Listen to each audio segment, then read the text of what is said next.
I'm Tracy from Shakespeare in Delaware Park. All right, so I'm going to start with discussing Macbeth. So what made you guys want to sign up for this workshop real quick, just to kind of find out more information about you guys? So we'll start with you. My boss came back from an education conference for museums specifically, but it was about how theater professionals are going into museums and education because they can give a new perspective. So we're hoping to kind of include that. So I'm just getting a little perspective. Cool. Okay. I'm a teaching artist and I like to work with objects, and I wanted to know how to bring more objects into my practice, and in how to engage students more in their thinking. Okay.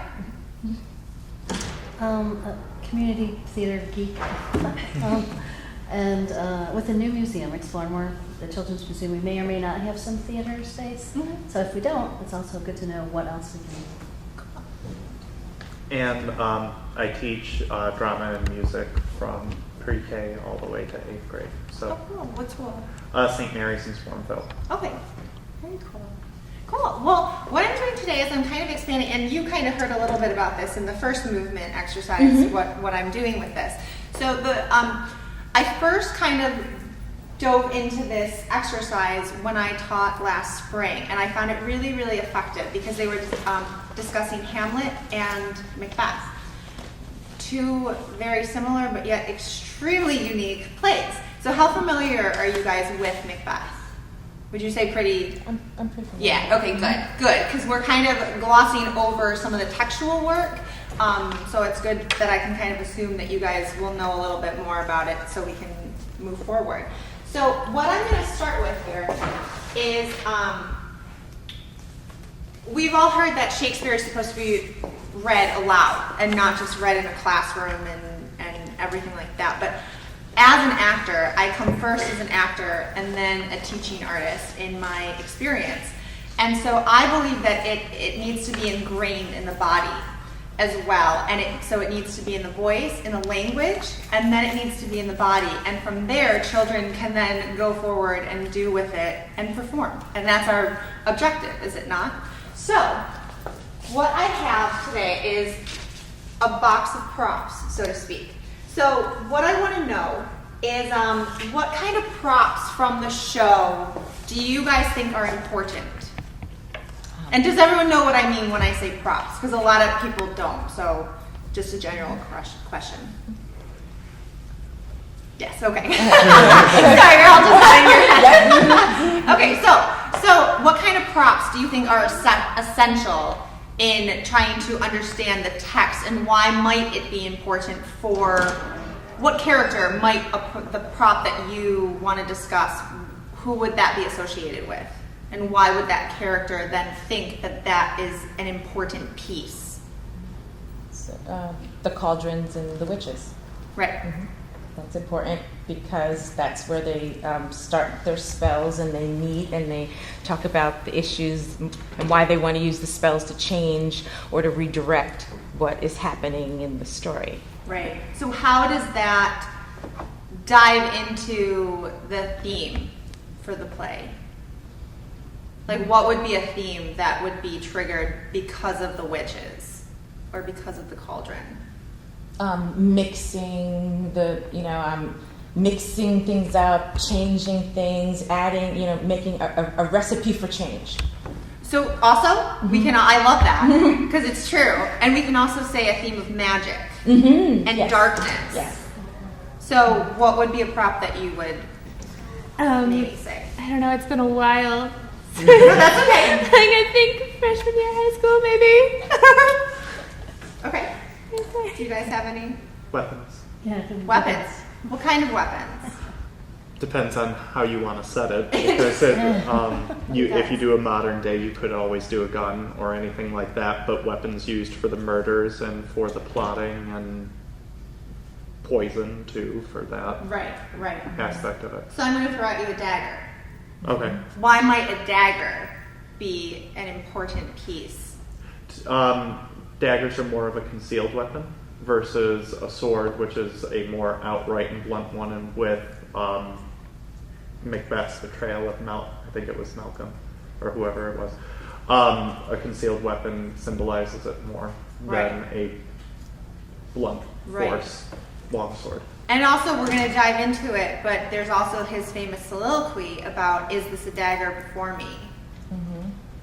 So, okay, so we've established a couple important props and the character that they're associated with. So now I'm going to ask you guys to get on your feet and come into the circle here. So for now, I'm going to put you guys into groups. So the two of you are going to be the witches, and the two of you are going to be Macbeth. Sorry, Kirsten. Yes. So what I want you to do is you've identified the cauldron, right? So with the cauldron, I want you to think about what the cauldron would look like.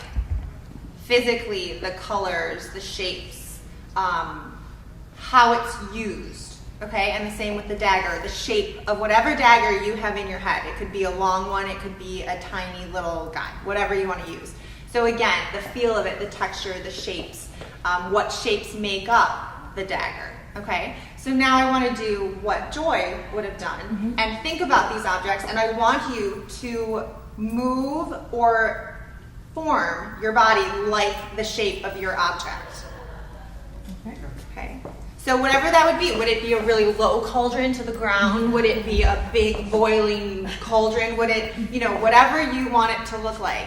And you guys, it's a little more challenging with the dagger, but whatever your dagger, and also, it doesn't have to be a complete physical representation of this is a circle, this is a cauldron. Whatever that cauldron symbolizes to you, or that dagger, what would your body, what would that shape be? Would it be a pointy toe?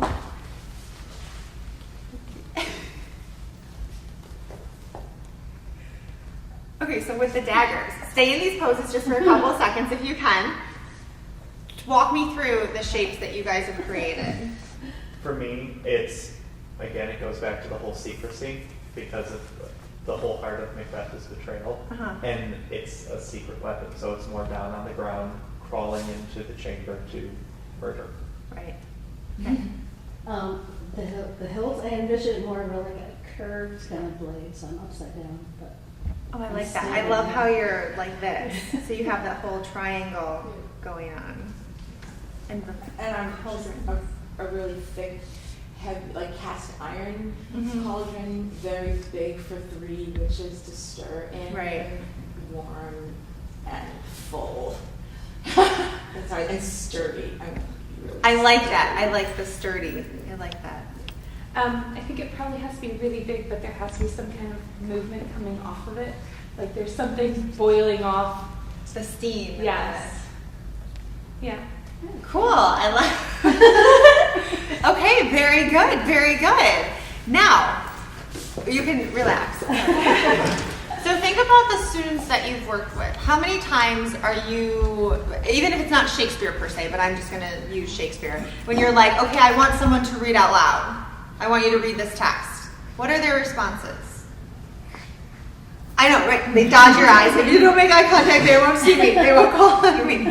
So you have the bashful, like, no, don't pick on me. What else? How likely is it that maybe you have that one kid that's like, oh, I'll read, but generally they don't want to get on their feet, especially on their feet in front of the class. Oh, they don't want to be the first person that volunteers. They want to wait and see if someone It'll else. snowball after that first person, but Yes. that first person. Yes, yes. So, by getting everyone physical and everyone on, whether it's teams of like, you're doing this or you're doing this, what about taking it away and not focusing on the text? Even though that's what this is all about. If you strip away, especially with Shakespeare, because I don't understand it. Oh, that's going to be hard. What are they saying? I don't get it. Or why do we have to learn this? You have a million excuses. But when you strip that away, as an actor, it's all about my costumes and my props and, all this other stuff. And yes, it's the language, of course. You can't go out on that stage without it. But all of these things help the language and make it more relatable even and understandable, because you can make a personal connection with it. Even though we don't use a cauldron in everyday life, it's a common symbol. Everyone knows it just from Halloween. But it's just a big pot. And it's just a pot. It's just a big pot to cook the stew in. That's all. Exactly. And a dagger. Everyone has some type of a connection or, symbolism of a dagger. So if you get them on your feet this way, then when you're like, okay, we're going to read from the text. Well, then it's like you've already been on your feet. You've already maybe looked goofy, maybe not, like doing whatever these shapes are, whatever. So I find that it's a little bit of a barrier break to then go into the text. So what I'd like to do is actually, I'm going to have to move some of you around to read a couple scenes, but I just want to read out loud a couple scenes real quick, keeping in mind what we just did. Okay? So first,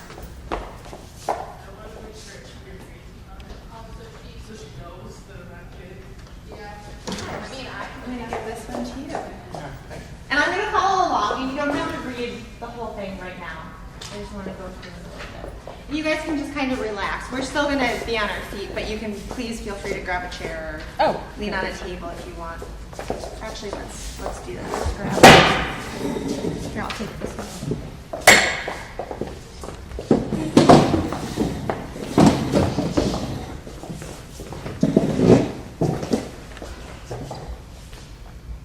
Is this a dagger which I see before me, the handle toward my hand? Come, let me clutch thee. I have thee not, and yet I see thee still. Art thou not, fatal vision, sensible to feeling as to sight?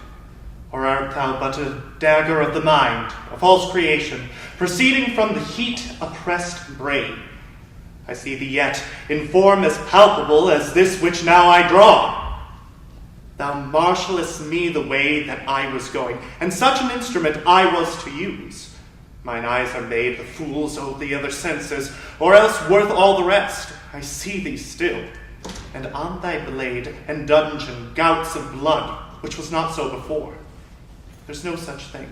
Is it the bloody business which informs thus to mine eyes, nor now, or the one half-wood nature seems dead, and wicked dreams abuse, the curtain did sleep? Witchcraft celebrates pale Hecate's offerings and withered murder, alarmed by his sentinel, the wolf, whose howls his watch thus with stealthy pace, with Tarquin's ravishing strides towards his designs, moves like a ghost. Thou sure and firm set earth, hear not my steps, which way they walk, for fear. Thy very stones prate of my whereabout, and take the present horror from the time, which now suits with me. Whilst I threat he lives, words to the heat of deeds too cold breath gives. A bell rings, I go, and it is done. The bell invites me. Hear it not, Duncan, for it is a knell that summons thee to heaven or to hell. Wow, you read that really, really well. That was great. I want you to keep going. Keep reading. No, that was really, really good. So, this one's the dagger is a little more, what's the word I'm looking for? It's a little easier to connect with, I think, than some of the other props, which I'll get to in a couple minutes. But, so just thinking about the physical activity of forming the shapes and everything, and this concept that, is this imaginary? Is it real? As a director, as an actor, how would you stage it in a classroom? What would be your instinct? Would you, even discussing this with your kids, what would it be? Would you explain to them that it is completely imaginary? I want you to just pretend that there's something in front of you. Or would you say maybe the witches are dangling it on magical twine and you see it? Like, what would you say to your students? For me, I would want them to take the witches as controlling much more. They're my favorite Shakespearean characters, so the way I always interpreted it as they conducted everything. Right. And that all of his descent into madness was totally for their own amusement, which is why there's that scene where they have Hecate in the middle of it. Mm-hmm. So my way of doing it would be, I would want them to believe that the dagger is there, talk to them about it, but they can't grab it. Right. it's there, they want to, they go for it, they can reach for it throughout the whole thing because they see it, they're convinced it's there, and they can't grab it, so they would grab theirs and say, I have this, I see this, why? Right. This is real, this is not, this is real, this is not. They are both here though. Right. And have that be their motivation between the two. That's great. Why are you here? So going with that, what do you think the importance, or what could be the importance to you in doing something like this, where you do a more physical interpretation before seeing a physical prop? Like you said, I think it's with the language because if I were in 8th grade, which is primarily where I teach this, I wouldn't understand even at this point that dagger wasn't real or that it was imaginary, even though it's in that text. If I were reading it, I'd be like, wait, what? Yeah. And I think having them imagine it and then talking more about the creation of mental props would make them feel like something's more relatable and make them be able to see it more convincingly. Right. In their own head. Yeah, it just makes the text more real. Instead of these, you talk about midsummer and you're in a forest filled with fairies, like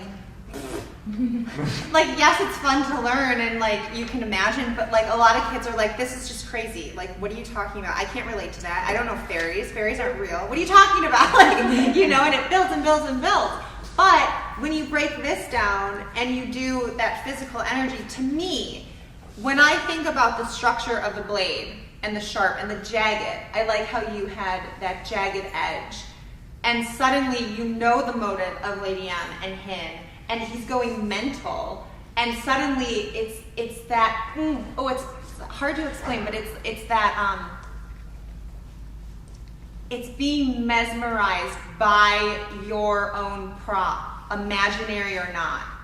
And it affects you and it gives you motivation to speak this instead of, is this a dagger which I see before me, the handle toward my hand?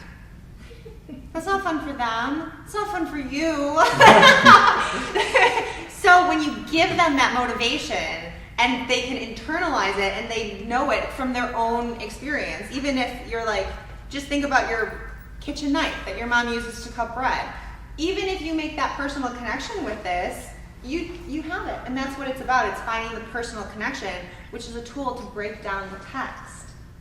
And it seems like once you have that in your mind, you can kind of go past that to really follow more what the words are and not get hung up on, wait, where is it? What is it? One of the biggest things, I'm in the middle of reading a book. I went to see Ken Ludwig talk about his new book, How to Teach Your Children Shakespeare. It's written through the minds of a parent teaching their young children and growing up with it. But for me, I read it as an educator and for myself because there's so many basic things, and what he taught his kids was that it's not about going to see a show or reading a play and understanding every single word and everything that's going on. That's not what, in my opinion, that's not what about any theater is about. Theater is about evoking something within you, good, bad, or indifferent, something to start a conversation, something that you can relate to, even if you're scared of it or if you're excited by it. It's all about the human condition. And who better does it than Shakespeare a lot of the time? So, I just loved how he said that it's not about understanding everything, but it's about finding the imagery and finding the objects that you can relate to and connect to, and then moving forward. So that, a lot of the stuff that you're not going to understand, but suddenly there are things that pop in your head every time he says dagger or blade or the blood or, there's so many key words that he uses that when you understand one tiny thing, even if it's just a prop, just a dagger, suddenly this internal dialogue that he's having becomes more understandable. So that's our goal for Shakespeare in Delaware Park, is to just break down those barriers and then move forward.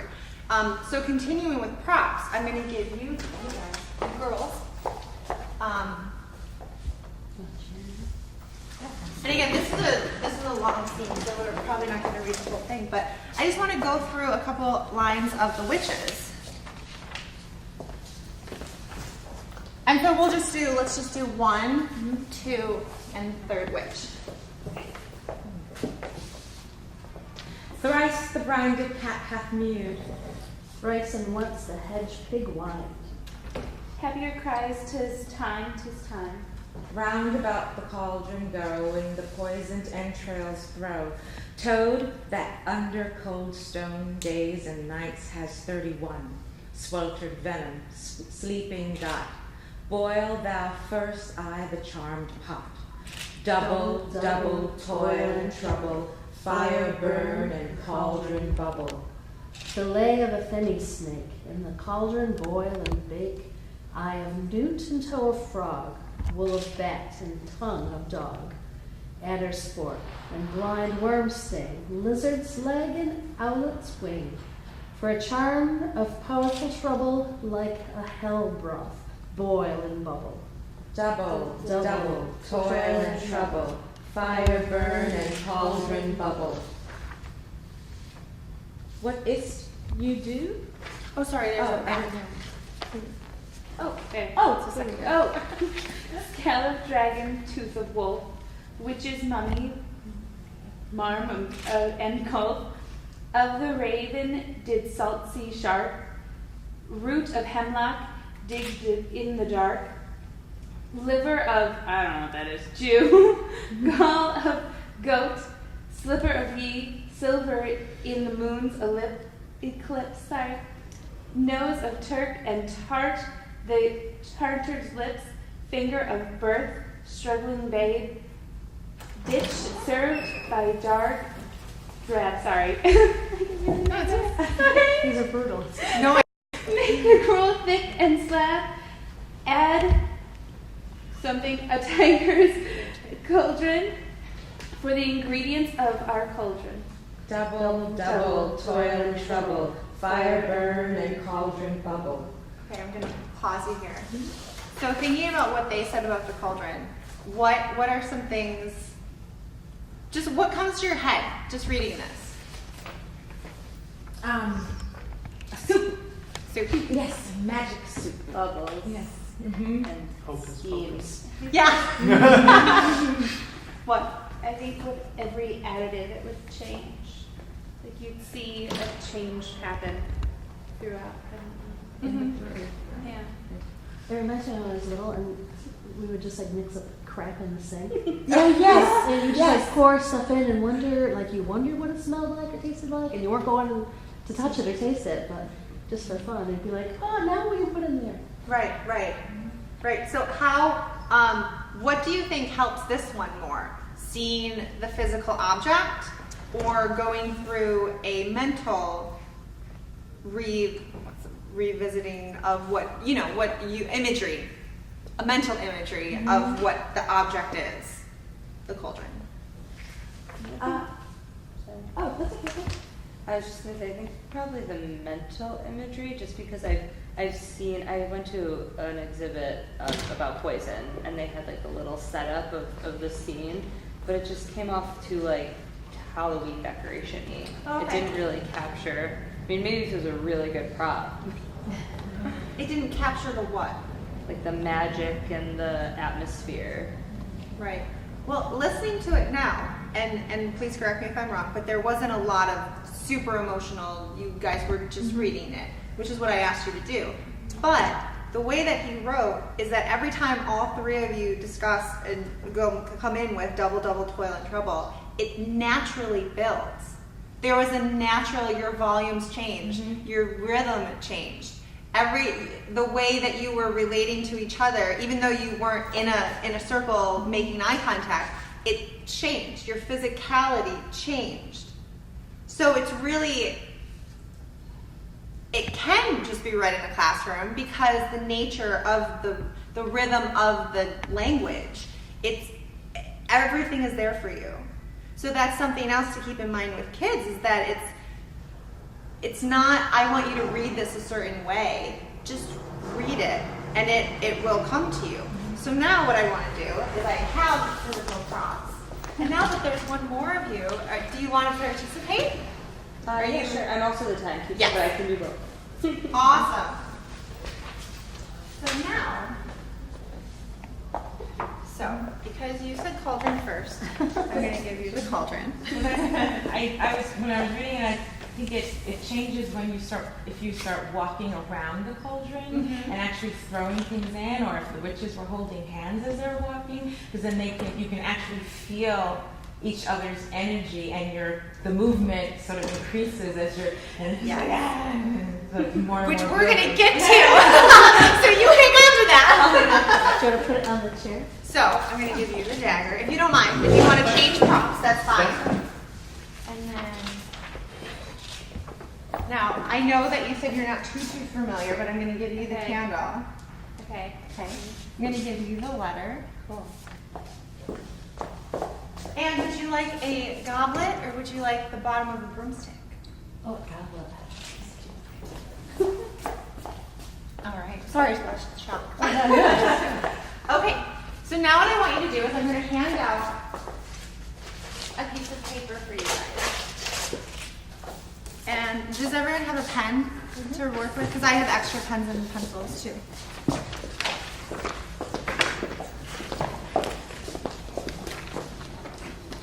So now what I want you to do is I want you to think about the physical exercise that we did. And I'm sorry that you missed the beginning of this, but all I asked them to do was find an object, a prop, that they...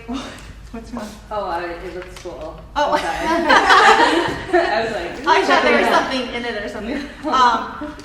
And really think about a prop that a character uses and what it signifies and the importance of that prop. And then I have them physicalize it. What would that prop look like for a cauldron? Would you just do a round circle low to the ground? Would you be a big boiling pot? Would you, for the dagger, she was a little jagged and she did the triangle to make the handle. So now think about all those things that you did. Think about what we discussed just in this conversation just now. And I want you to write a diary entry through the perspective of your prop. Okay? And think about, and what I mean by that is that if you're this candlestick, do you know why I gave you the candlestick? No. Okay. Okay. It's because in the Lady Macbeth scene, which I actually have, which I'll give you, the doctor and the nurse come in. It's after she's gone mad. And she comes in, and where is it? It's right here. She comes in. The doctor says, how came she by that light? The nurse says, why it stood by her. She has light by her continually. 'Tis her command. And then it goes into, you see her eyes are open, but their senses shut. So she's sleepwalking. Okay. So she's gone crazy. The deaths have taken place, or the murders. So think about, as the candlestick, take a couple minutes and think about your reaction encountering Lady Macbeth. Think about the characters around you as if you are a character and you are running into or you're being used by, which used by is very interesting for all of you actually. And I just want you to write a little journal entry, and it can be any day throughout the course of the play. Do you know why you have the letter? So the letter is because after the play opens and he's encountered the three witches, Lady Macbeth receives a letter from her husband which tells her all about, which I have if you want to read it too, it's a short monologue, and it explains what he saw and how the witches told him this prophecy and all these things that are going to happen. And so she's reading it, and it's her really discovering this, this is our plan. This is what we're going to do. We're going to kill Duncan. This is all. So let me give that to you.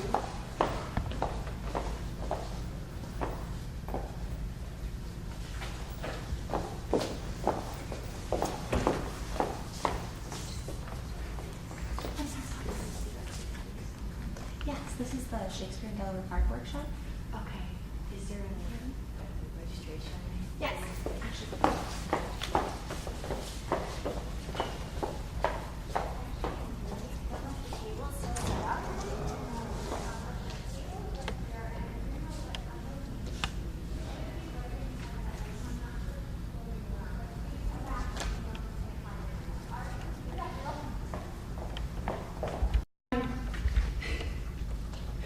So does anyone feel comfortable sharing what they wrote?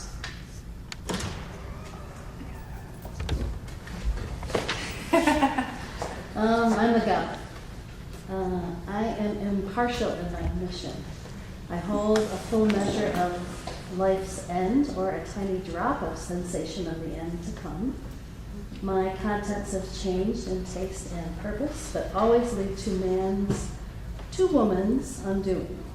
This liquid, vinted from an adder's bite, will stop time for the thirsty, unaware of humanity's sudden trick. Ooh, I like that. That's a cool goblet. It's very inspiration. Very cool. The dagger. My existence has been utilized one more time to bring death. What more is there for me in life? Am I a weapon or used for defense? Even in justifiable causes, I am used to bring the end. All men believe they are good. It is in their own selfish prejudice that I see it all. One man is as red as the other on the inside and believes the same. My existence just helps each passing lord. Ooh, these are great. Anyone else? Dear Diary, today was busy. The sisters had a serious mission today. Apparently Macbeth has some goals that aren't being met without the fates interrupting. It got hot tonight. I should have known that last week's big dinner was the beginning of the end, because the middle sister was collecting the newt eyes and the toe frogs, and nobody in this family ever eats those ingredients except when there's trouble. However, I must say that I do my job very well, and this hell's broth is probably the best ever. Too bad about Lady M, but she probably deserves the very last drop of the brew. Okay, it's kind of short. It's okay. No. I burn and melt, my flame dips and sways. She doesn't react to the light I cast, yet I still melt and burn away. My light has no purpose. I mimic her motions in a delayed reaction, but the spent energy has no purpose to show. Okay? It's fantastic. I love the mimic. That's great. You share yours? Okay. After what felt like forever, sitting in a desk drawer, today I achieved my purpose. To be written upon, to be delivered, to change hands and see the world. To be held and read by Lady Macbeth herself. What is next, I do not know. So what are some of the common things that you notice about hearing everyone's letters? Does anything stick out? The doom, the impending doom. Yes. Which is it's amazing, the emotion behind all of you. The doom. Like everyone has a purpose. You could write a play about your characters interacting. These are really, really great and great imagery. There's fantastic imagery in all of these. The blood of the men and how they're all the same. And it's all of them were so like woeful.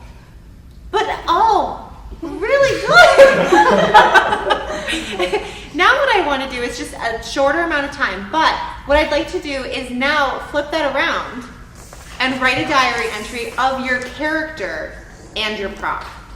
Okay, so now you're through the man, or the human. Okay? That's using it? Mm-hmm. Okay.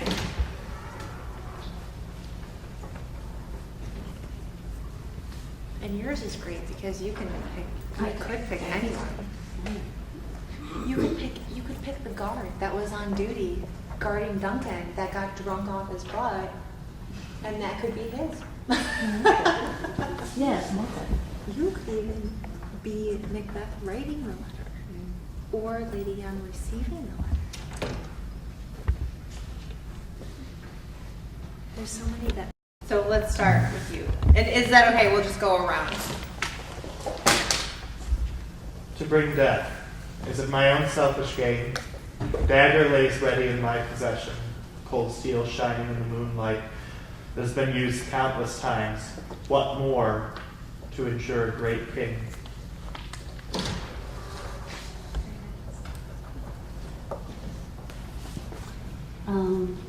Damn that I ever landed in a house filled with finery such as this goblet. A mug never brought me so much trouble, and now there are not enough goblets to drown my guilt. Ooh, so who were you writing? I kind of like the idea of it. Oh, wait. I like that. But if you can't tell, that's okay too. Of the guard? Yeah. Cool. So what, just because you guys are just gone, what stood out to make you write what you did? Like, talk me through the process of this journal entry.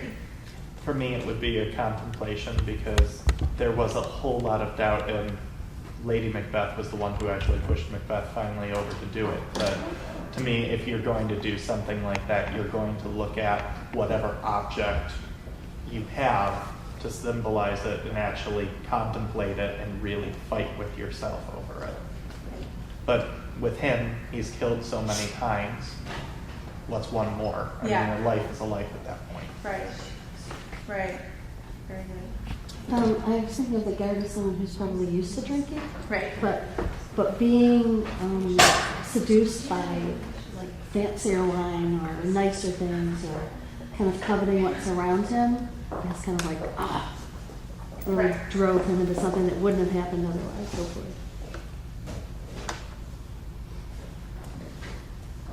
Okay, cool. Oh, 10 minutes. Okay. We'll go very quickly. Okay, let's go. Okay, I try to see through the dark of confusion. The candle burns light shining onto the walls and floors, but I still don't see my course. As the light shines, I search for clarity. Ooh, I like that. The cat meowed 3 times, and the hedgehog did the same when my baby sister ran in and told us that the harpy announced that this was the moment. I gathered my sisters around the black, blistering pot.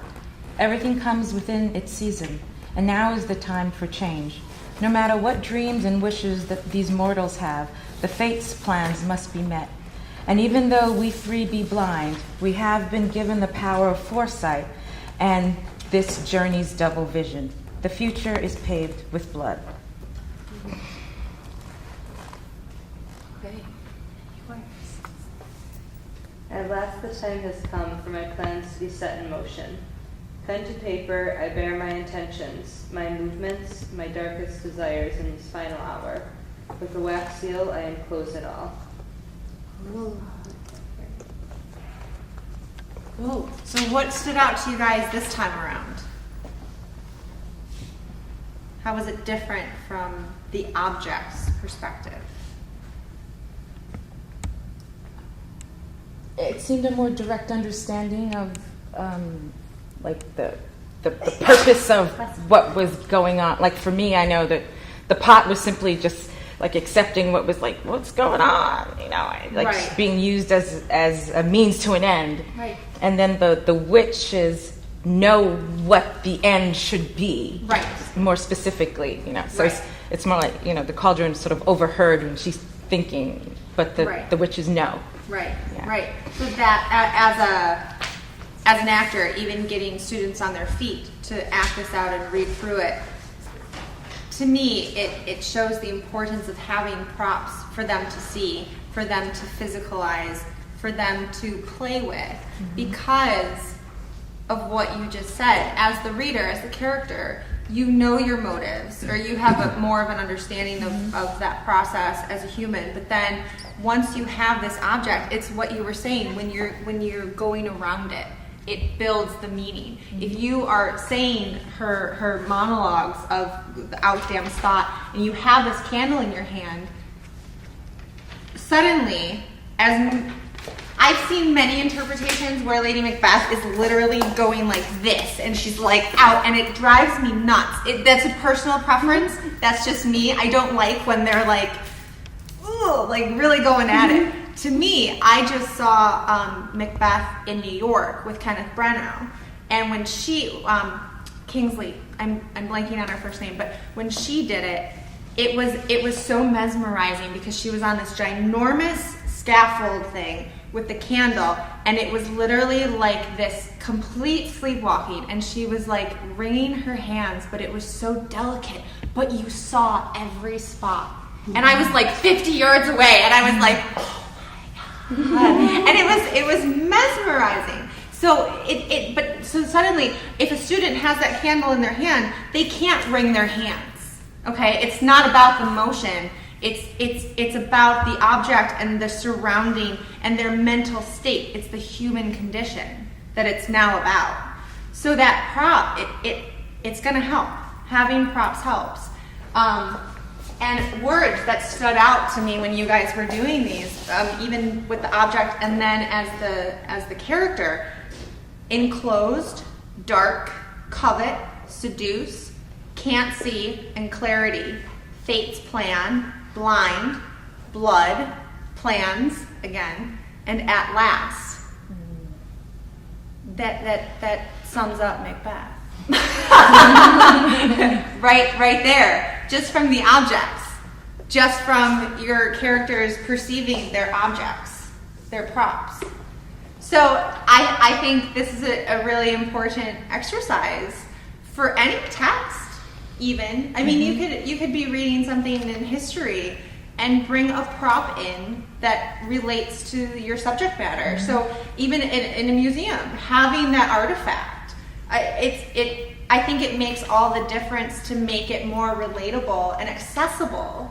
5 minutes. So another thing that kind of ties into this is that if I were to give you all the physical scenes, what I then do is I ask you to go through it and highlight one phrase or word that relates to your character that stands out to you, and then kind of try to personalize that. That it's a little bit of more of a Meisner technique in acting than an academic technique. But I find that really relatable because then what I do is I have them write that out a couple of times, that direct phrase or word, and then do a journal entry based on that, and then have them read it.